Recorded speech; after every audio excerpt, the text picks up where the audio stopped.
Pendant la préparation de ce nouveau numéro de Toute une histoire, notre équipe a fait la connaissance de Stéphanie et de son mari Frédéric. Au début, Evan s'en prenait à lui, en fait. Il s'étranglait, il se tapait. Il me disait, maman, c'est pas moi. C'est très, très dur parce que le handicap d'Evan ne se voit pas. Leur histoire familiale, ils vont la partager sur notre plateau, car ils veulent lever un tabou. Comment vous avez réagi quand on vous a annoncé qu'il était schizophrène? Tout s'effondre, en fait. Le pire, c'est quand on a été visiter le centre. Là, c'était très dur. Tu viens avec nous? Après. On disait, notre petit-fils, est-ce qu'on va pouvoir trouver le traitement? Est-ce qu'il va pouvoir s'en sortir? C'était surtout ça. On ne s'imaginait pas qu'il était malade à ce point-là. Nous, quand on l'a su, ça a été très, très dur. Sauf qu'on s'est dit, on va tout faire pour se battre.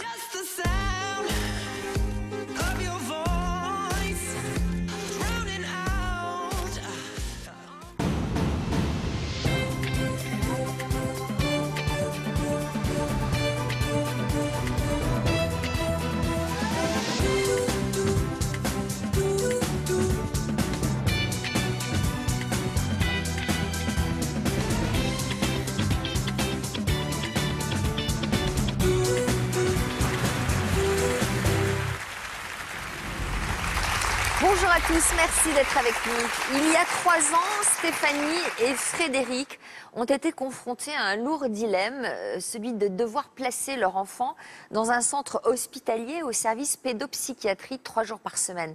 Leur fils Evan a en effet été diagnostiqué schizophrène à seulement 10 ans et il avait besoin de recevoir des soins spécifiques. Mais s'ils savent que c'est pour son bien, la séparation leur est toujours très difficile à accepter. Alors ils ont contacté notre rédaction il y a quelques jours et nous n'avons pas pu rester insensibles à leur histoire. Bonjour à tous les deux. Merci d'être là avec nous aujourd'hui. C'est donc vous, je viens de le dire, qui avez contacté notre rédaction. Pourquoi était-ce important pour vous d'être parmi nous aujourd'hui? Pour faire reconnaître la maladie d'Evan, la schizophrénie, vu qu'il a que 10 ans quand il a été diagnostiqué. Et pour faire voir aux gens que Evan, c'est pas un enfant mal élevé, c'est pas un enfant roi. Il est malade et oui, il y a des crises, il y a des... Mais voilà, c'est pas de sa faute, quoi. En fait, vous souffrez du fait que la maladie soit un peu invisible comme ça aux yeux de tous. Ouais. Oui, c'est très très dur parce que le handicap d'Evan ne se voit pas. Donc on a beau expliquer aux gens non, Evan il est malade, Evan il est... Mais voilà, les gens, pour eux non, c'est... Ça se traduit comment, sa maladie? Il est très très angoissé, Evan, en fait. Tout l'angoisse. Et du coup, l'angoisse provoque des hallucinations auditives. Il nous entend plus, les yeux noirs. Et du coup, là, en fait, on a beau lui dire, Evan, calme-toi, Evan. Les yeux noirs, vous dites? Oui. C'est-à-dire? En fait, moi, je dis que j'ai 2 Evan, en fait. J'ai mon fils et Evan, quand il rentre en crise, en fait, ses yeux changent. Il a les yeux noirs. Et il a beau nous regarder et on sait qu'il n'est plus avec nous, en fait. Donc là, c'est les hallucinations, le délire qui prennent le dessus, en fait. Avec de la violence? La violence vient après, violence verbale. Et après, c'est la violence physique qui apparaît, en fait. Alors, 2 experts sont ici aujourd'hui pour vous aider tout au long de l'émission. Lionel Convain, bonjour. Vous êtes professeur de psychiatrie de l'enfant et de l'adolescent à l'hôpital Saint-Vincent-de-Paul à Lille. Et Yvonne Poncet-Bonissol, notre psychologue. Bonjour Yvonne. Alors, Evan a 13 ans aujourd'hui. C'est votre fils aîné. Il a donc été diagnostiqué schizophrène il y a 3 ans. C'était quel genre d'enfant quand il était tout petit? Un enfant calme, jamais de gros mots. On n'avait aucun souci. Très fusionnel avec moi, par contre. Il avait beaucoup de mal à me lâcher. En repas de famille, Evan était toujours à l'écart, en fait. Il voulait jamais manger avec tout le monde. Donc on s'est dit... Voilà, c'est un enfant timide. Il avait peur des groupes, qu'il y ait trop de monde autour de lui. Donc vous avez mis ça sur le compte d'une timidité excessive. Alors en grandissant, à l'âge de 7 ans, d'autres troubles sont apparus chez votre petit garçon. Les terreurs nocturnes, ouais. Les terreurs nocturnes, il disait qu'il voyait des monstres. Donc il les a dessinés, donc voilà. Et du coup, nous, à 7 ans, on nous avait dit aussi c'est l'âge où... il y a les cauchemars, il y a les terreurs nocturnes, donc on a fait de l'homéopathie. On a aussi changé les chambres Parce on a un couloir et Evan était dans la chambre du fond. Donc on s'est dit peut-être qu'il a peur vu qu'il est dans le fond, donc on a la chambre. Et tout ça... Ça lui arrivait toutes les nuits? Oui. Tout le temps, il hurlait en fait, il hurlait. Il s'endormait, il hurlait en fait. Tout le temps, tout le temps. Vous avez pensé à quoi? Bon, un cauchemar, terreur nocturne, on s'est dit que ça allait passer. Donc il a été voir un psychologue, une psychologue. Et du coup, ça s'est un petit peu estompé, mais toujours les cauchemars. Et plus ça allait, plus ça augmentait. Yvonne, c'est pas toujours facile pour des parents repérer. d'identifier des symptômes, en l'occurrence. C'est compliqué, même si après coup, on peut voir qu'il y avait déjà un certain malaise et des hallucinations. Mais comment repérer, comment poser un diagnostic? Si pour l'autisme infantile, c'est facile, pour la schizophrénie, où il y a donc des hallucinations, c'est compliqué, d'autant que l'enfant ne peut pas évoquer ces hallucinations, il n'en parle pas. Pour lui, finalement, c'est quelque chose de normal. Il ne sait pas qu'il est dans une position de pathologique et de dissociation. Et et puis en plus, c'est fluctuant. Donc, vous pouvez vous dire de temps en temps, oui, bon, c'était une crise, et puis après, ça passe, et puis ça revient. Donc, c'est très difficile de savoir. Même les spécialistes auront des difficultés, ou ont peut-être eu des difficultés à poser eux-mêmes ce diagnostic. Donc, il y a une forme de banalisation. À l'école, ça se passait bien? Il avait de bons résultats? Comment... Non, il travaillait super bien. Enfin, à l'école, il n'y a jamais eu de soucis. Même son prof, quand la maladie s'est déclarée, il n'a pas compris, en fait, que... Alors, à 10 ans, il a eu une crise un peu plus violente que les autres. Et c'est cette crise qui vous a conduite vers un diagnostic. Que s'est-il passé? C'était en août 2012. Bah, en fait, moi, j'étais assistante maternelle, en fait. Et Evan jouait à un jeu, en fait, et il y a eu une contrariété. Et là, il a explosé, en fait. Je ne sais pas ce qui s'est passé. Donc là, il n'était plus contrôlable. Il voulait s'enfuir de la maison. Il tapait dans les murs. Il devenait violent avec lui. Il s'étranglait et tout. Et j'arrivais même plus à lui parler, les yeux noirs. Et du coup, moi, il fallait que je protège les loulous, plus mes filles. Et j'avais beau lui parler, il ne m'entendait plus du tout. Donc j'ai appelé mon mari au secours. Donc il est revenu du travail, en fait. Ça pouvait durer longtemps, ces crises? Les yeux noirs, comme vous dites? Ça peut durer 10 minutes, comme ça peut durer une journée, comme ça peut... Oh là, il y a des crises qui ont duré une journée? Bah, on arrive à les gérer. On arrive à les gérer, ouais. On est sur le qui-vive. Ça veut dire quoi, on arrive à les gérer? Ça veut dire que vous arrivez à faire en sorte qu'ils reviennent parmi vous? Il faut aller dans son sens. Il faut aussi demander quelque chose, il faut aller dans son sens. Et il est capable de se faire du mal? Oui, De se faire du mal aux autres? je pense, ouais. Au début, l'a fait, ouais. Au début, ouais. En fait, au début, Evan s'en prenait à lui, en fait. Il s'étranglait, il se tapait. Il se donnait des claques, mais il disait que c'était pas lui. Enfin, il me disait, maman, c'est pas moi. Donc nous, ce qu'on faisait, c'est qu'on l'empêchait de se faire mal jusqu'à temps que la crise passe. Et ce jour-là, c'est allé tellement loin que vous avez dû appeler les pompiers? Oui. Pourquoi? Ils ont fait quoi quand ils sont arrivés? Toi, tu l'as bloqué. Dès que je l'ai bloqué, dès que je l'ai bloqué, il a réussi après à s'enfermer dans une chambre. On a appelé les pompiers. Et il reconnaissait pas sa mère. Il était parti. J'avais beau lui dire, maman est là. Non, c'est pas maman, je la connais pas. Donc, suite à cette crise, vous avez consulté un pédopsychiatre qui a pris les décisions d'hospitaliser votre fils pendant 15 jours. Là encore, ça a dû être difficile à vivre pour vous? Ça a été très dur parce que nous, on y allait pour qu'il nous dise qu'il avait Evan, qu'on ne s'attendait pas à ça, en fait. Et là, quand il a vu Evan, il a fait faut l'hospitaliser pendant 15 jours pour vraiment détecter ce qu'il a, ou c'est de la fatigue accumulée, de l'angoisse. Et c'est vrai qu'on n'était pas préparés du tout à... Et il nous avait dit on l'hospitalisera que la semaine prochaine. Et 2 jours après, il m'appelait pour l'hospitaliser d'urgence, en fait. Mais ça a été... Le pire, c'est qu'on a été visiter le centre, en fait. Là, ça a été très dur. Parce que? Parce que c'est un centre fermé, quand même. Donc, on ouvre. On savait qu'on allait le visiter qu'une seule fois. Donc, c'est un centre... voilà, les chambres, c'est un bureau, un lit, une armoire... Enfin, ils sont pas malheureux, là-bas. Ils ont tout. Mais après, il fallait le laisser, quoi. Et ils ont posé le diagnostic au bout de combien de temps? Septembre, ils l'ont posé au mois de mai, en fait, 2013. Plusieurs mois après? Ouais. Donc ça veut dire que pendant 8 mois, vous avez erré, vous étiez dans une sorte d'errance médicale sans diagnostic. Oui. Comment vous avez réagi quand on vous a annoncé qu'il était schizophrène?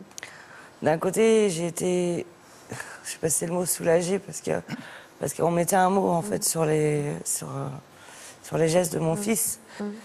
Et de l'autre côté, tout s'effondre, en fait, parce que... Vous culpabilisiez? Bah oui, oui, on se De demande. quoi Après, c'est notre aîné, on se demande si on a loupé quelque chose, si c'est un peu notre faute. Oui, on culpabilise, oui. Oui, c'est comme ça après. Donc soulagé de vous dire qu'il souffrait d'une maladie, en fait. Ouais. Voilà. Alors, le professeur Convain est avec nous. Dans la majorité des cas, la schizophrénie se déclare entre 15 et 25 ans. C'est extrêmement rare chez un enfant si jeune. Tout à fait, puisque d'habitude, c'est après la puberté. Donc la schizophrénie qui a début précoce, c'est à peu près 1 sur 10 000. Donc vous voyez, c'est très rare. Et ce n'est pas toujours facile à différencier d'avec les psychoses infantiles. Ce qui va permettre d'aller plus du côté du diagnostic de la schizophrénie, c'est parce qu'effectivement, il y a la présence des hallucinations. Mais c'est vrai que le diagnostic, alors quand on dit que c'est difficile de poser le diagnostic, si vous voulez, la difficulté, c'est par rapport à la psychiatrie. Autant si vous avez une fracture de jambe, là, on va vous poser le diagnostic le jour même, avec de l'imagerie. Alors qu'en pédopsychiatrie, on a besoin du temps. C'est-à-dire, c'est à partir du moment où l'évolution, au bout de 6 mois, montre qu'il y a la persistance régulière des symptômes, qu'on va être amené à poser le diagnostic. Parce que ça permet de... On ne va pas réaliser les mêmes prises en charge si c'est des difficultés transitoires ou si ce sont des difficultés durables. Alors, est-ce que vous pouvez nous expliquer concrètement comment se traduit cette maladie ? Alors, donc, dans la schizophrénie infantile, ce qui va se passer, c'est le mécanisme des hallucinations. Les hallucinations, c'est, par exemple, entendre des voix qui n'existent pas. Même si vous dites à l'enfant que les voix n'existent pas, l'enfant, lui, les entend. Donc, il est dans ce qu'on appelle une conviction. Mais ça peut être aussi voir des choses qui n'existent pas. Ce qui est dramatique aussi, c'est qu'il peut y avoir, à partir de là, un délire. C'est-à-dire les voix peuvent dire à l'enfant « fais-toi mal ». Il peut y avoir ce qu'on appelle des injonctions pour commettre des actes. Mais vous avez aussi des voix qui disent à l'enfant « tu as des pouvoirs magiques ». Donc dans certaines situations, ça peut amener l'enfant à se mettre en difficulté parce qu'il a l'impression d'avoir des pouvoirs. Alors, vous parlez de schizophrénie infantile. Il y a une différence de symptômes chez les enfants par rapport à l'adulte ? Là, il peut y avoir des différences parce que, si vous voulez, honnêtement, les enfants ont quand même une propension plus facile à, entre guillemets, avoir des hallucinations. Ce n'est pas des vraies hallucinations. On voit ça, par exemple, quand les enfants font des cauchemars. Lorsqu'ils sortent du cauchemar, ils restent quand même dans l'ambiance du cauchemar. C'est-à-dire que chez les enfants, l'imaginaire et le réel, je veux dire, il y a très vite une petite confusion chez les enfants. Donc c'est possible qu'effectivement, le fait qu'il soit délirant maintenant, peut-être qu'en grandissant, il arrivera plus facilement à repérer que ce sont des hallucinations. C'est difficile de parler de guérison, mais on peut stabiliser l'état du patient. Alors on peut stabiliser, mais si vous voulez, c'est pour ça que autant la fracture de jambe, ça ne concerne que le patient. Si vous avez un problème d'angoisse, de délire, bien sûr qu'il y a quelque chose qui se situe dans l'enfant, mais après, ça va générer des interactions avec l'environnement qui vont souvent être dommageables pour l'enfant. S'il a peur d'aller à l'école, il peut très bien ne plus vouloir aller à l'école. S'il s'entendait bien avec ses parents, mais que dans le délire, les parents sont devenus comme des ennemis, il va plus s'entendre, ça va générer du conflit. Donc imaginez la difficulté pour un enfant de se construire et de se structurer, parce que les angoisses ont aussi des impacts sur les interactions. Donc l'enjeu, c'est de pouvoir suffisamment, effectivement, atténuer les symptômes pour qu'il y ait de nouveau une dynamique positive qui puisse s'installer avec l'environnement familial et puis aussi préserver les capacités d'insertion et de socialisation pour éviter de se retrouver dans une spirale du négatif. Alors, les médecins vous ont conseillé de placer votre fils dans un centre spécialisé. Donc ça, c'était après cette première hospitalisation de 15 jours. C'est toujours le même centre, en fait. Ouais. En fait, généralement, dans ce centre-là, on y va quand on est en crise. Sauf qu'Evan, ça allait mieux, il rechutait. En fait, on essayait un traitement, le traitement fonctionnait pendant 3 semaines, on augmentait et il rechutait, en fait. Donc, réhospitalisation, on n'a fait que ça, en fait. Parce qu'en fait, C'était tout le rechute, problème rechute. doit être de trouver le réglage, le bon traitement, le dosage. Oui, et puis la difficulté, si vous voulez, c'est que le diagnostic en santé mentale n'est pas forcément un diagnostic très précis. une fracture de jambe, je vais vous dire, il peut y avoir une quinzaine de formes cliniques de fracture de jambe. Alors qu'au niveau de la schizophrénie, il y a autant de schizophrénie que de personnes. Parce que le diagnostic, ça ne reflète pas ce qu'on appelle la problématique, c'est-à-dire la globalité du patient. Si on savait la cause de la schizophrénie, il y a depuis longtemps qu'on aurait pu l'affirmer. Donc si on ne peut pas l'affirmer sur le plan scientifique, c'est qu'on pense plus en termes de multifacteurs. C'est-à-dire c'est la conjonction, c'est des petites choses qui s'additionnent, et c'est l'addition de plusieurs petites choses qui peuvent être à l'origine de l'apparition de la maladie. Donc il y a un petit peu de génétique, mais tout n'est pas génétique. Il y a un petit peu de psychologique, mais tout n'est pas psychologique. Et il y a un petit peu d'environnement, mais tout n'est pas lié à l'environnement. C'est ça la complexité. Et c'est la raison pour laquelle on ne peut pas trouver la cause. Alors bien sûr, quand on ne trouve pas la cause, vous avez toujours des gens qui sont dans des courants de pensée et qui vont s'affronter en disant « moi, je connais la cause », mais on ne connaît pas la cause. C'est la résultante de plusieurs petits facteurs qui s'additionnent, ça fait un sac de nœuds. Et il y a l'expression de la pathologie. J'imagine que vous vous êtes beaucoup culpabilisé. C'est important de rassurer les parents aussi. Je pense que c'est important de prendre en compte la culpabilité parentale. De toute façon, en tant que parent, on est tous pareils. S'il arrive quelque chose à notre enfant, on va se sentir coupable. Et puis ce qui est un petit peu gênant, c'est ce qu'on appelle la théorie de l'après-coup. Après coup, on se dit « Ah bah oui, si j'avais su... il y avait ça, je suis passé à côté. » Donc avec la théorie de l'après-coup, ça alimente la culpabilité parentale. Donc ce qu'il faut savoir, c'est qu'au niveau des théories, ils ont tous un petit peu raison, mais personne n'est détenteur de la vérité. Donc il a été placé le 22 septembre 2012, toujours dans ce même centre hospitalier de psychiatrie de l'enfant. Ça a dû être un mauvais souvenir, cette journée-là? Oui, ça a été très très dur. Même les 15 jours qu'on suivit quand Evan était là-bas, je savais pas ce que mon fils y faisait, je savais pas ce qu'il... Enfin voilà, il était plus là et sa chambre, elle était vide, j'arrivais plus à ouvrir les volets de sa chambre, il me manquait quelqu'un et j'avais beau appeler 3 fois par jour le centre pour qu'ils me disent « mais vous inquiétez pas, Evan il va bien ». En fond de moi, je savais qu'il allait pas bien en fait. Pour les repas là-bas, c'était aussi très compliqué, donc il ne mangeait pas beaucoup. Donc ils apportaient le plateau repas dans sa chambre pour qu'il mange un peu, parce qu'il refusait de manger sinon. Et alors aujourd'hui, il prend quoi comme traitement? Aujourd'hui, il est sous clozapine, en fait. Juste des pacotes. C'est le dernier traitement, en fait. Il a été sous Risperdal, Abilify. Je ne sais pas ce que c'est des neuroleptiques. Neuroleptiques. Alors il y a neuroleptique et associé à des normothymiques. Parce que c'est possible, effectivement, qu'en plus des aspects de schizophrénie, il puisse y avoir aussi, en troubles associés, des variations de l'humeur. Oui, il y a eu.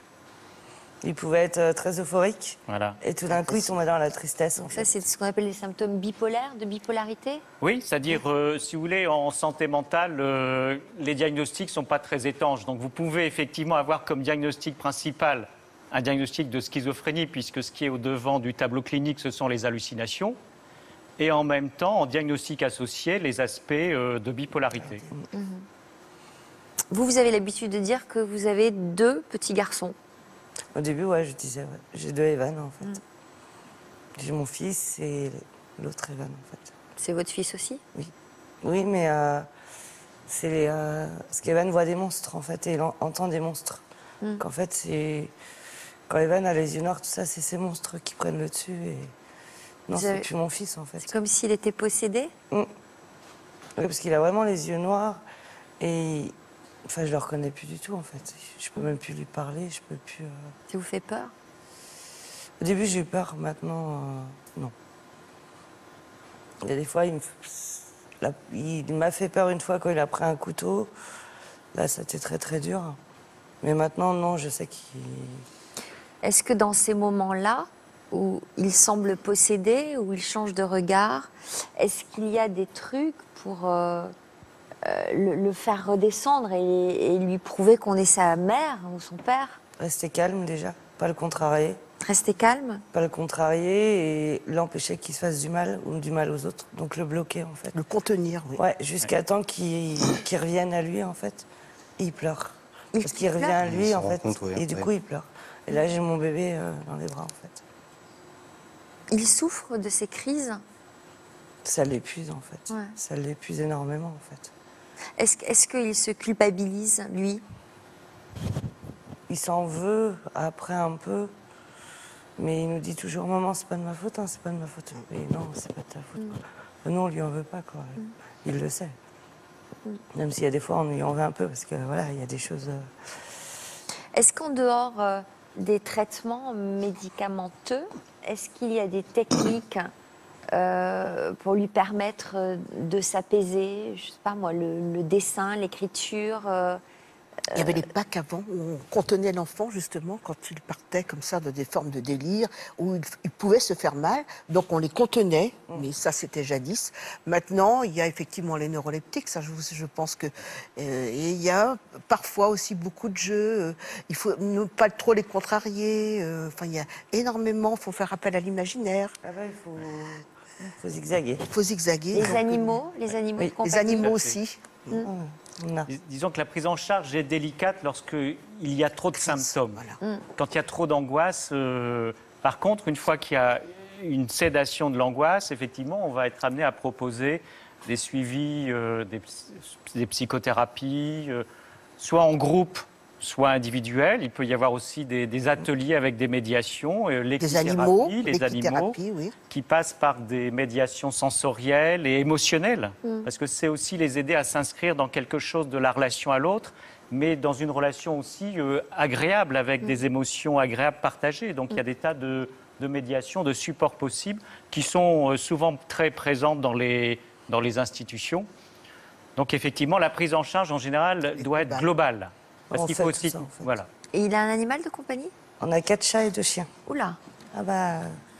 Et c'est très important en fait, les c'est animaux. très important pour lui. Pour lui, J'imagine. pour nous aussi, mais pour lui. On a un petit chaton actuellement là qui est super speed. Ouais. Evan le prend, il est très calme. Je sais pas pourquoi. Alors, vous disiez tout à l'heure que ce qui est difficile à vivre, c'est le regard des autres, l'incompréhension des autres. Votre entourage proche, comment ont-ils réagi lorsqu'ils ont appris le diagnostic? De mon côté, je pense que ça a été plus dur. Ouais, ça a été un coup des caprices et tout. Et, On disait de lui qu'il était capricieux. oui, qu'on était trop proche de lui, qu'on était... Jeux vidéo. Donc, on a oui. remis en cause l'éducation que vous lui donniez, quoi. Oui. Ouais, on le laissait faire trop de choses, trop de... C'est ça. Donc, en plus, il faut affronter ce genre de critiques. Et vos parents sont là, Stéphanie, Oui. ils sont avec nous dans le public, donc je vais leur demander de venir nous rejoindre.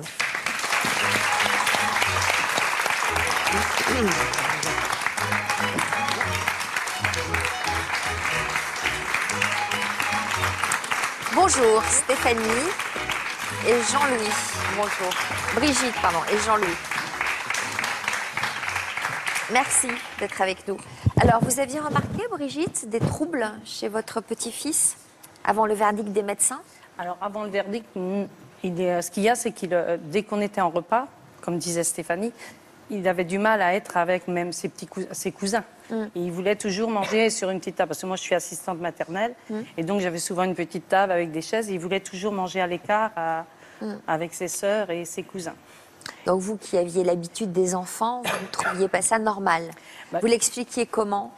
Evan était très timide. Donc déjà, pour moi, c'était ça. Il avait du mal à aller vers les autres. Mais je pensais plus à la timidité que la maladie. Je pensais surtout pas à la maladie. Alors justement, le jour où votre fille vous en a parlé de ce diagnostic, comment avez-vous réagi? Tristement, malheureusement. Et parce qu'on était chez Stéphanie. Pardon. Voilà. Et donc, quand elle nous l'a annoncé, on est revenu parce qu'on a 6 kilomètres de chez Stéphanie à nous. On a pleuré tous les deux, tout le long du chemin. Parce qu'on ne s'imaginait pas qu'il était malade à ce point-là. Et pourquoi pleurer? Parce que vous vous êtes dit... La schizophrénie, malgré qu'on ne savait pas trop ce que c'était. Ouais. Mais on avait peur des conséquences après. On disait, notre petit-fils, est-ce qu'on va pouvoir trouver le traitement? Est-ce qu'il va pouvoir s'en sortir? C'était surtout ça. C'est vrai qu'on ne sait pas grand-chose de cette maladie. Ouais. Et d'après ce que nous disait le professeur, les médecins tâtonnent aussi beaucoup. Oui, et puis au niveau de l'évolution, on ne peut pas prédire l'évolution. Ouais. Là, la situation pourrait nettement changer le jour où il sera moins angoissé. Parce qu'à ce moment-là, il sera plus en possibilité de de repérer quelles sont ses compétences. Parce que dans la vie, bon, on se construit parce qu'on a un projet. Le projet, c'est bien sûr les relations affectives, mais c'est aussi parce qu'on découvre qu'on a des compétences et des richesses en soi. C'est avec ça qu'on se fait un projet de vie. Donc tant qu'il est trop angoissé, il ne peut pas être dans cette démarche-là. Mais ça ne veut pas dire que pour plus tard, il n'y arrivera pas, je veux dire. Oui, tout à fait. Oui, parce qu'il il y a des trucs qu'il adore faire. Il aime bien cuisiner, il aime bien bricoler, mais ça ne dure pas longtemps. Comme en ce moment, on va faire du sport ensemble. Lundi, je l'ai emmené. Qu'est-ce que vous faites comme sport avec Eh bien, on a été à un centre de fitness. On a été faire du vélo elliptique, du tapis, mais Evan n'arrive pas à faire 5 minutes de vélo, 5 minutes. Donc, il a touché à tous les appareils. Mais bon, après, c'est pas grave. Moi, je me dis, au moins, je le vois heureux et voilà. Alors, Mireille est avec nous dans le public. Bonjour Mireille, venez nous rejoindre.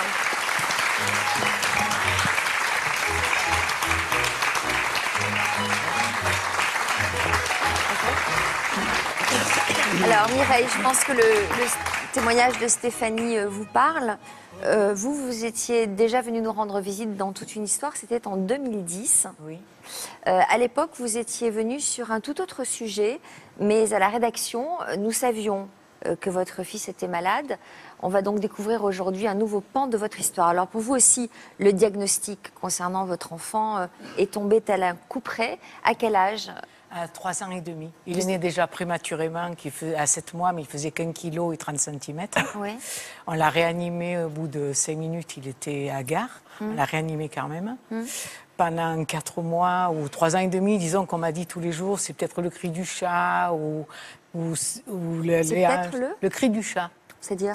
C'est une forme de maladie, le cri du chat, enfin plein de maladies que je ne connaissais pas du tout. Et puis, donc, on me disait, mon Dieu, mais il a les hanches, il a ici, il a là. Et puis, il ne comprenait pas ce qu'il avait, parce qu'il n'a pas les yeux d'un trisomique 21. Et en donc, fait, vous avez appris, donc, alors qu'il était voilà, âgé de 3 ans... un cariotype à 3 ans et demi qu'il était trisomique 18. Alors, qu'est-ce que c'est trisomie ? La trisomie 18, on a 23 XY associés, normalement. Et donc, c'est sur la trisomie la plus courante, c'est la trisomie 21, c'est sur le 21e que c'est XY. Et le mien, c'était sur le 18e, qu'il y en avait un de plus. Alors, ça se traduit comment, cette trisomie-là ? C'est les plus graves, puisque la 18 et la 13, normalement, ils vivent in utero, disons ils meurent 3 mois avant ou 3 mois après.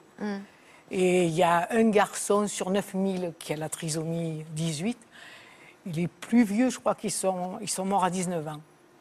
Mais le mien, il vient d'avoir 21 ans. Votre fils ? Oui. Qui s'appelle le 10 comment ? septembre. Enzo. Enzo. Oui. Le voilà, Enzo. Oui, là, il venait d'être opéré du dos, double arthrodèse du dos. Voilà, donc c'est extrêmement rare. C'est très, très rare. Et ce que vous disiez, effectivement, souvent, il y en a 90% qui meurent la première année. Oui. Et donc, une survie à l'âge adulte, c'est rarissime, c'est exceptionnel. Alors, évidemment, votre quotidien a changé du tout au tout lorsque vous avez appris le diagnostic. Ah oui, j'ai arrêté de travailler parce qu'il fallait bien que quelqu'un s'en occupe. Donc c'est vous qui vous en occupiez à temps plein ? Oui. Est-ce que vous parveniez à vous ménager un petit peu de temps pour vous ? Non, les premières années, non. Jusqu'à au moins 6 ans, non. J'ai fait... il a eu 47 anesthésies et 31 réanimations avant 16 ans.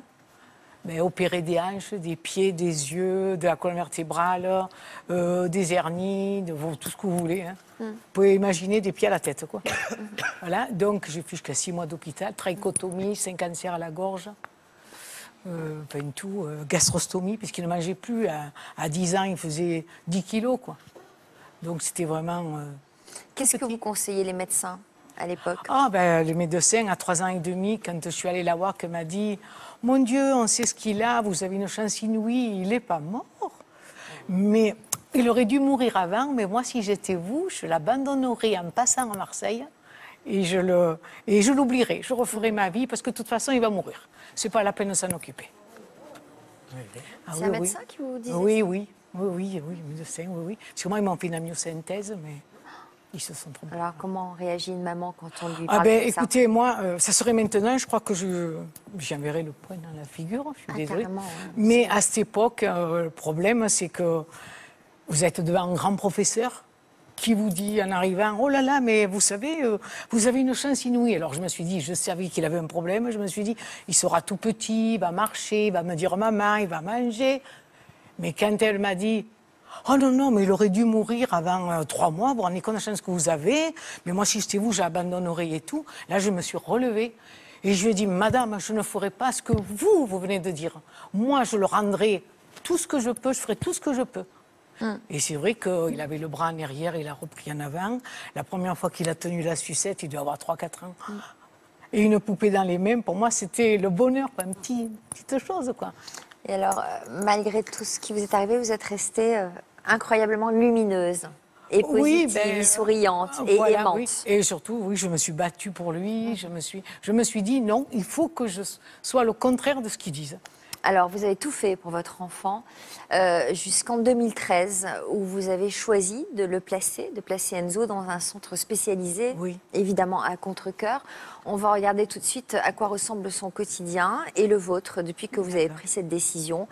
Une décision, on l'imagine, difficile et douloureuse. À L'Isle-sur-la-Sorgue, dans le Vaucluse. Comme chaque semaine depuis plus d'1 an, c'est ici que Mireille retrouve ses amis. Je viens à l'aquagym 2 à 4 fois par semaine avec les copines ou les amis qu'il y a là. Si Mireille peut désormais prendre du temps pour elle, c'est parce qu'il y a 2 ans, elle a enfin accepté de confier son fils Enzo, atteint de trisomie 18, à un centre spécialisé. Ça a été très dur parce que ça a été en 15 jours, quoi. Je ne vous dirai pas que je ne fais pas des cauchemars, que je l'ai perdu, que je ne le retrouve plus. Voilà, mais ça passe petit à petit. Un avis que partage Patricia, son amie de longue date. Depuis qu'elle a placé son fils, elle est beaucoup plus épanouie. Je l'ai assumé 20 ans et même plus, je l'assumerai jusqu'à ce qu'il parte. J'ai appris tous les soins, la réanimation. Je l'ai sauvé au moins 3 fois. Pour moi, je suis fière de tout ce que j'ai fait pour lui.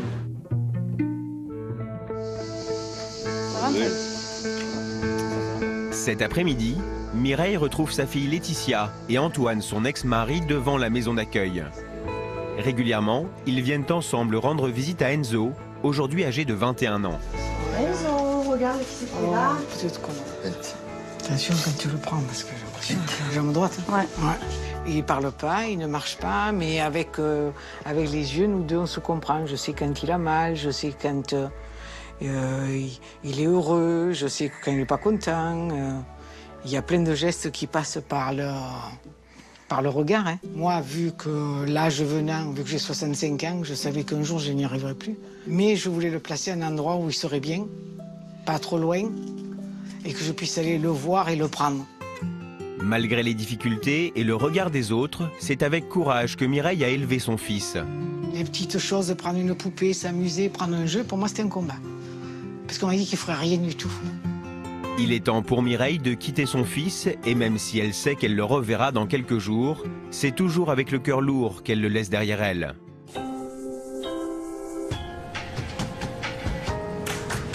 C'est difficile pour moi de partir et de laisser Enzo.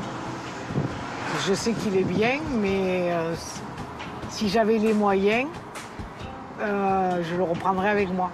Je passe le relais, si vous voulez, à ces personnes-là. Et moi, même si j'ai quand même un peu le cœur serré de le laisser, je suis quand même soulagée de savoir où il est.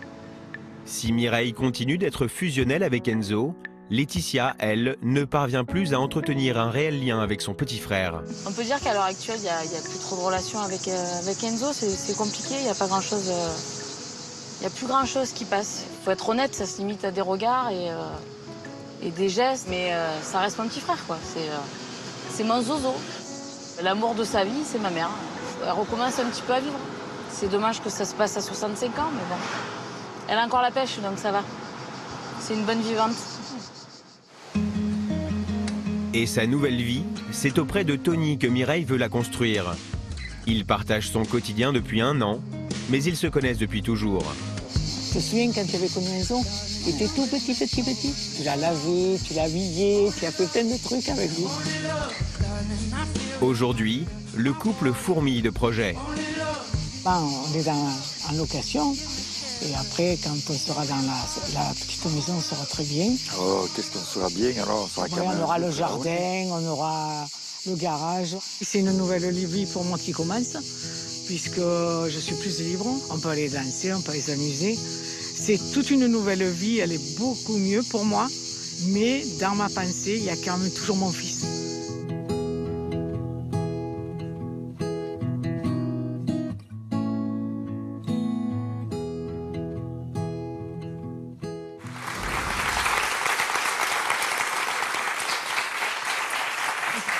Qu'est-ce qu'il y a, Mireille? Comment il a réagi, votre fils Enzo, le jour où vous l'avez placé? Ça a été très dur, parce que ça s'est fait en 15 jours. Parce qu'il y avait une place, parce qu'on me disait, ça faisait au moins 10 ans qu'on me disait, mais placez-le, laissez-le, mais à 300 km d'où j'habitais. Donc le placer à 300 km, ça voulait dire, comme j'avais vu beaucoup d'endroits, que ça serait après une fois tous les semaines, puis tous les 15 jours, puis tous les mois, puis tous les 6 mois, puis tous les 1 an, quoi. Donc les gens, ils abandonnent petit à petit, c'est trop loin. Moi, ce que je voulais, j'attendais, c'était vraiment pas loin, pas trop loin. Parce que je voulais être là au moindre problème, je voulais même qu'on m'appelle la nuit. Je voulais... Mais vous avez senti qu'il vous en voulait? Ah oui, pendant 6 mois, il m'a fait la tête, quoi. Hein. Vraiment, il m'a plus regardé, il m'a plus souri, il m'a plus... Dans son regard? Ah oui. Parce que nous, c'est par le regard qu'on se... Donc ça veut dire quoi? Que vous avez regretté de l'avoir placé? Comment vous avez dû lutter contre votre culpabilité? Ah oui, beaucoup, beaucoup coupable de le laisser parce qu'il y avait plein de gens qui me disaient « Oh, tu seras bien, tu seras tranquille, oh là là, c'est fini, tu vas pouvoir faire plein de choses. » Mais c'est pas ça, la vie. J'imagine qu'on doit s'interdire de vivre, justement. Voilà, parce qu'on se sent coupable de le laisser. Ouais. Moi, je me souviens que les 6 premiers mois, la nuit, je me levais et je croyais l'entendre. Et j'allais voir s'il dormait, s'il était là, si... Voilà. Bon, c'est vrai que les 15 premiers jours ont été très durs de le laisser. Comment vous avez fini par vous autoriser à vivre?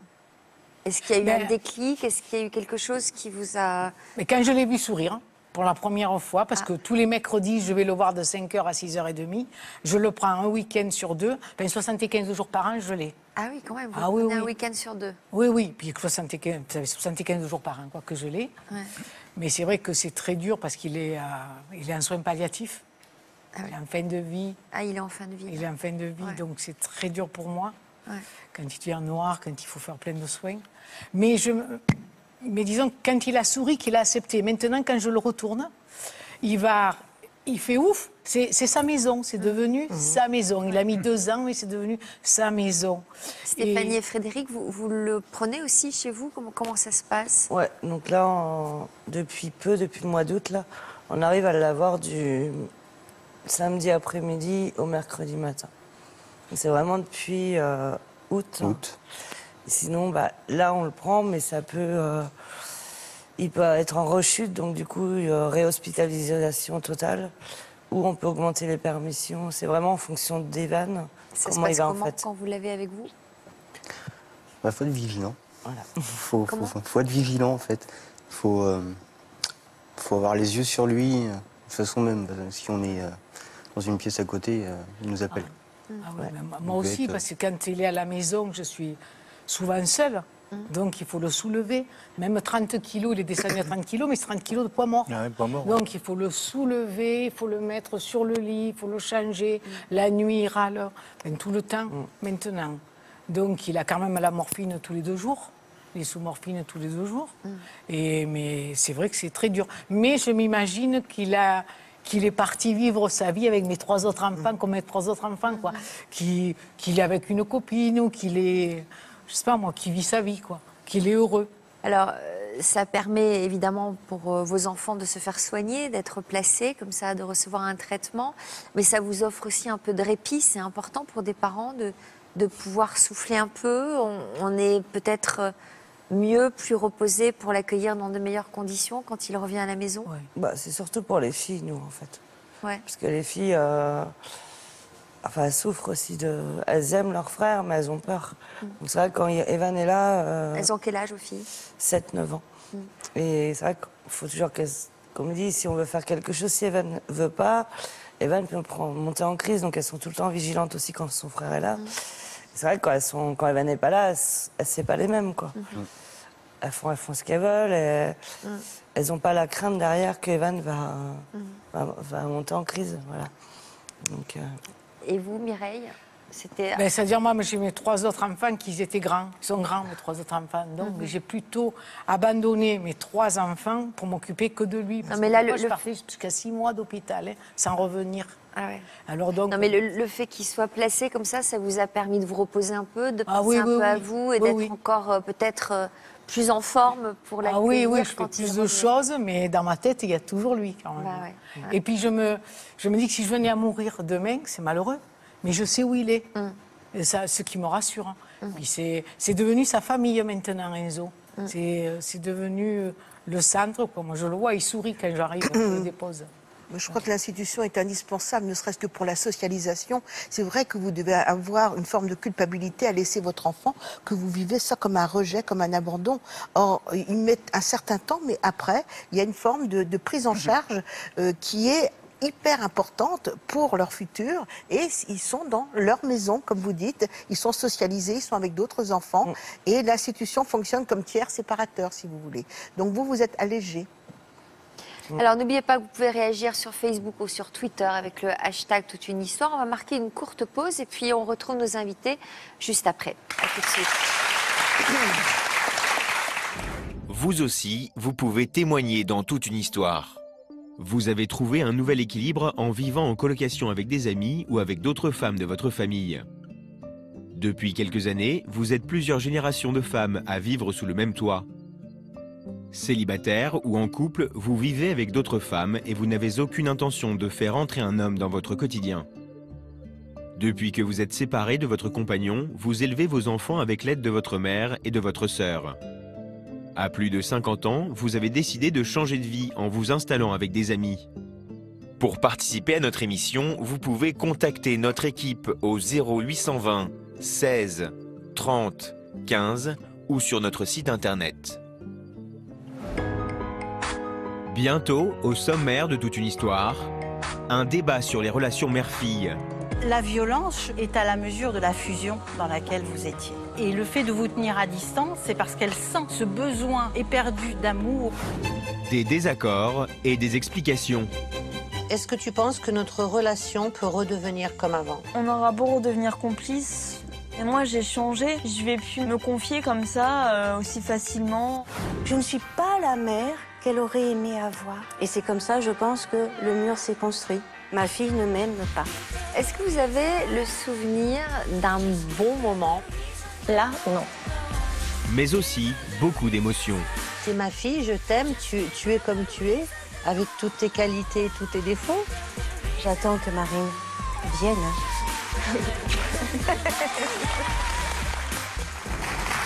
Bienvenue si vous nous rejoignez sur le plateau de Toute une histoire. Nos invités d'aujourd'hui ont dû prendre sûrement la décision la plus difficile de leur vie, devoir se séparer de leur enfant pour le placer dans un centre médical.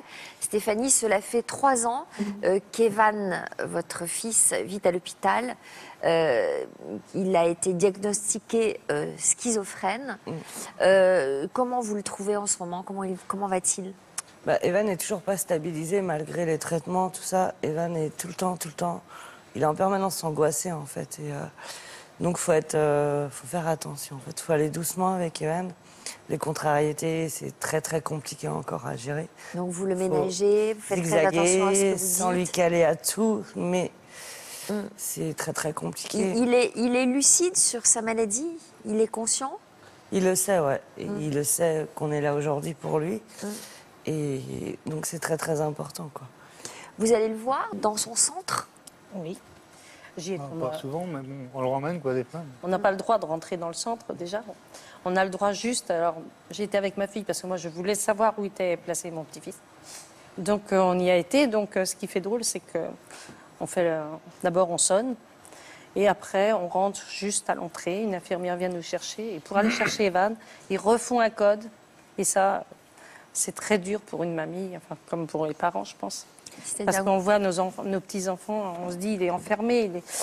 Je dis, on n'a pas le droit de visiter, donc on n'a pas le droit. Vous avez l'impression qu'il est en prison? Un peu, oui. Mais après, au début, je me disais ça. Je disais à ma fille, quand on est sorti, j'ai dit, tu te rends compte dans quoi il est? Parce que ça fait très mal. Et après, Evan, maintenant, quand il retourne, on voit que quand il retourne au centre, il se sent en sécurité. Ouais, c'est ça. Il est heureux, presque. Il était heureux d'y retourner. Et quelque part, ça faisait... Parce que je vois à Noël, quand il est venu au repas de Noël, Evan n'a pas assisté au repas de Noël, puisqu'il y avait toute la famille, il ne pouvait pas. Donc on l'a eu juste pour les cadeaux, il fallait qu'il reparte après. Mais lui, pour lui, il était content de retourner. C'est comme s'il était dans un cocon. Ouais, comme s'il retournait dans sa bulle. Il est à l'abri des angoisses, de tout ce qui pourrait l'inquiéter. Evan me dit, les monstres, maman, ne peuvent pas rentrer dans l'usine. Au centre, pardon. Ils ne peuvent pas. Parce que nous, à la maison, le téléphone, ça va l'angoisser. La porte d'entrée, ça va l'angoisser. Le frigo. Le frigo, ouais, l'angoisser. Il ne voyait pas le frigo, en fait. Pour lui, il ne voulait pas aller au frigo parce que c'était comme s'il... Une fois, on lui disait, va au frigo. Et il a dit non. Et on lui a demandé pourquoi. On dit, mais Evan, pourquoi tu ne veux pas aller au frigo? Mais non, mamie, il y a un monstre, il y a un monstre. Alors pour nous, au début, on disait, mais c'est pas possible, c'est pas possible. Evan ne le dit pas, en fait, quand il est angoissé.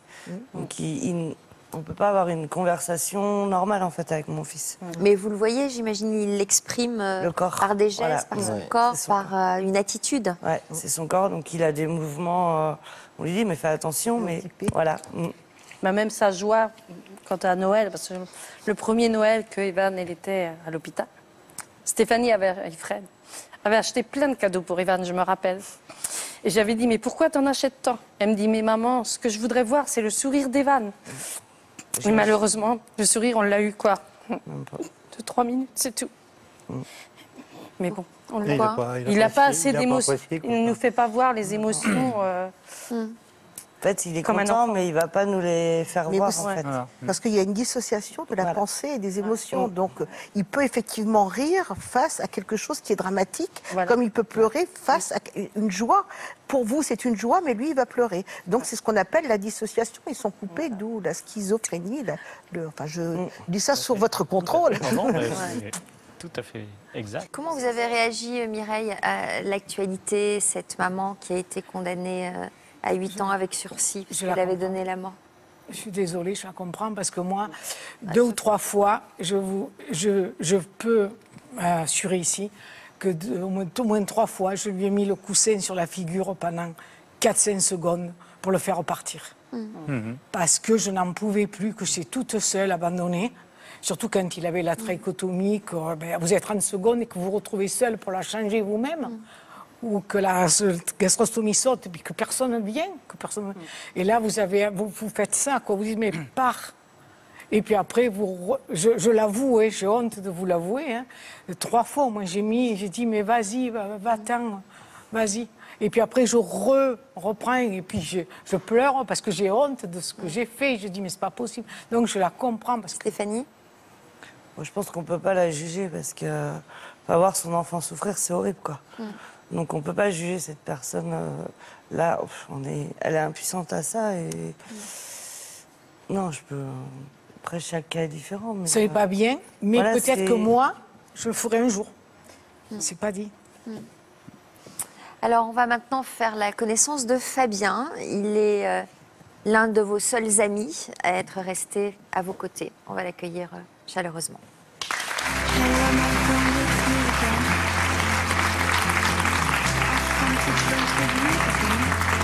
Bonjour.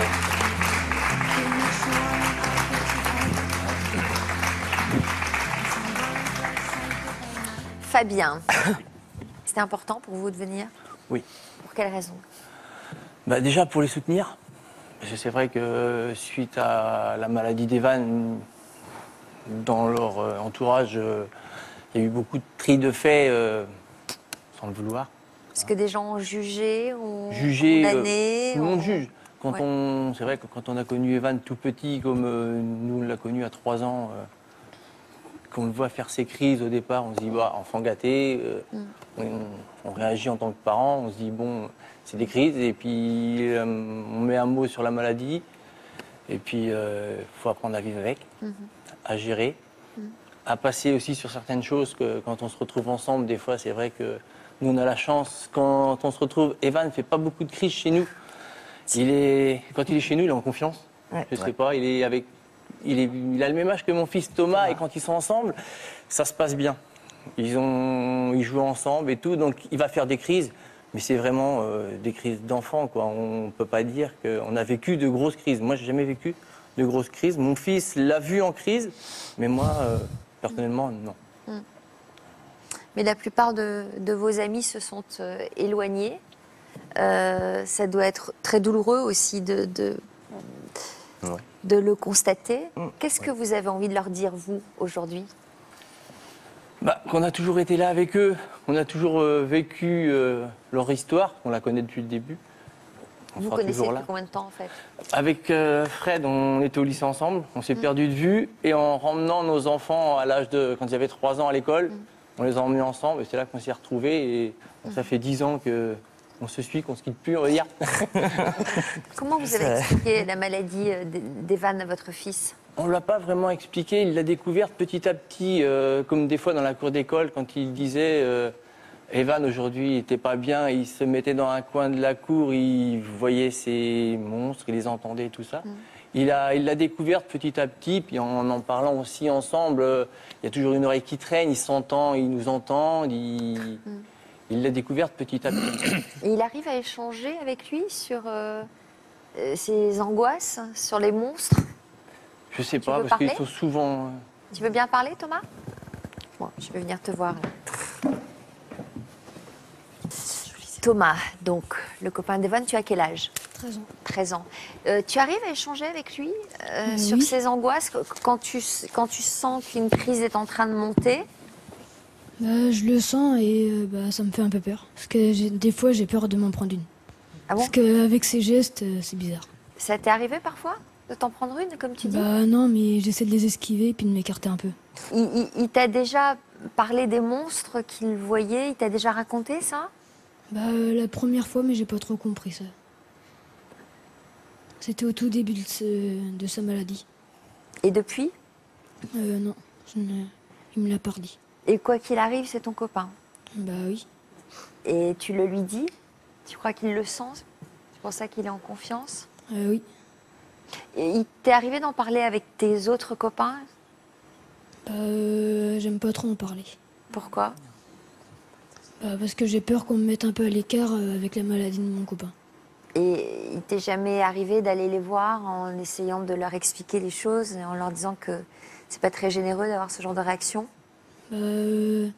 Quand j'ai dit à un ami au collège que aujourd'hui je ne serais pas là, il a voulu que je lui explique la maladie, mais j'ai pas trop réussi à lui expliquer.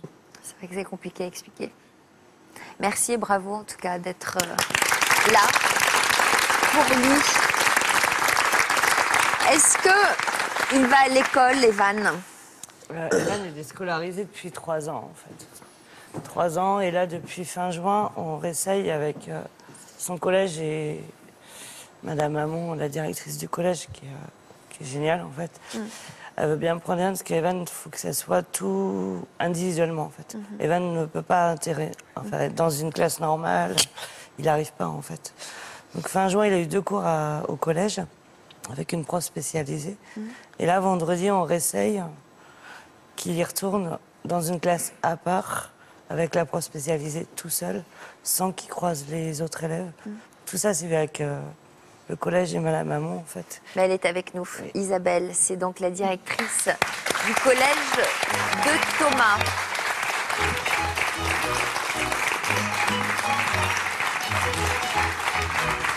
Bonjour madame. Prenez place. Donc c'est grâce à des personnes comme vous que les esprits changent, que le regard sur la différence évolue et qu'on fait preuve de plus de tolérance. Quelle a été votre première réaction lorsque justement il a été question de la maladie d'Evan? Alors j'ai rencontré les parents d'Evan en juin 2013, la toute première fois. Evan était encore scolarisé à l'école primaire, en CM2, fin de l'école primaire, donc la question d'intégration au collège se posait, enfin à vrai dire elle ne s'est même pas posée, dans la mesure où les parents d'Evan avaient choisi mon collège pour inscrire Saint-Michel. Ça semblait normal, ça allait de soi, et donc On a fait l'inscription.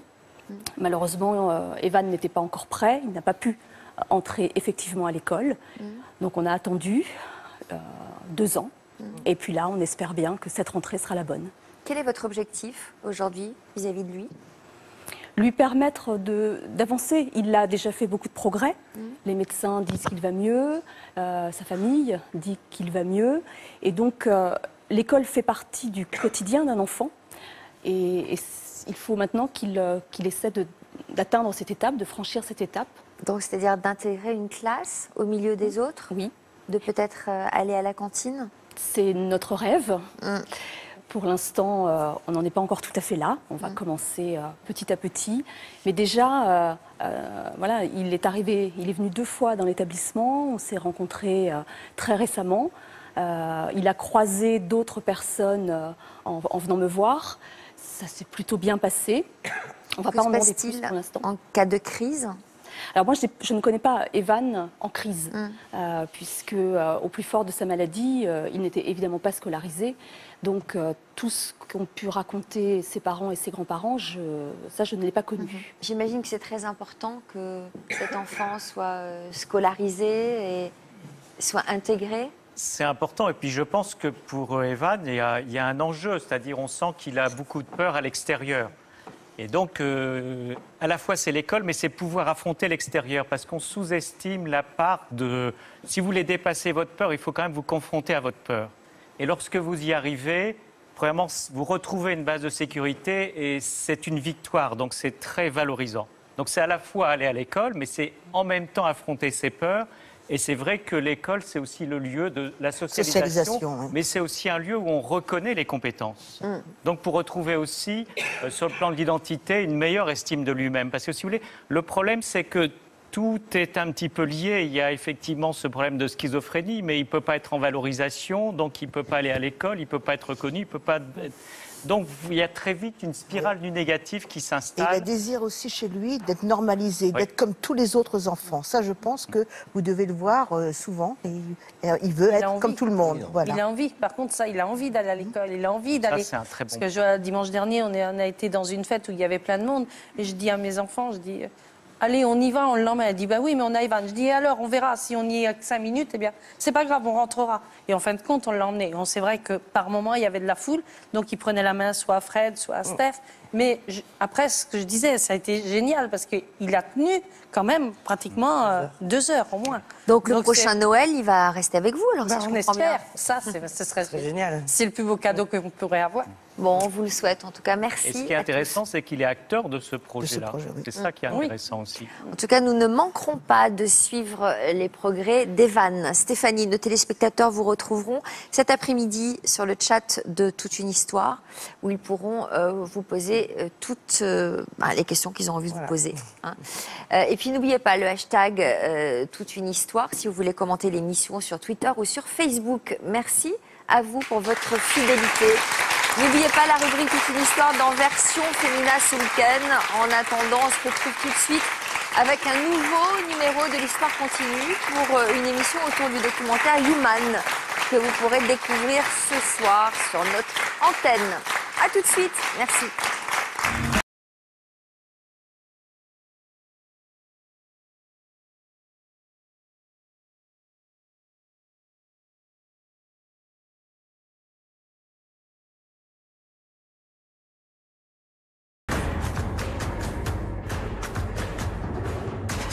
Dans quelques minutes, dans l'Histoire continue, un débat sur Human, le documentaire événement de Yann Arthus Bertrand.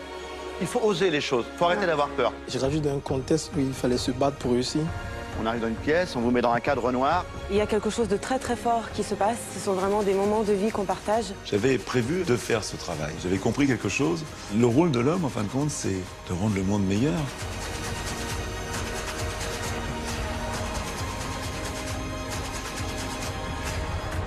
Je ne m'attendais pas du tout à un tel film.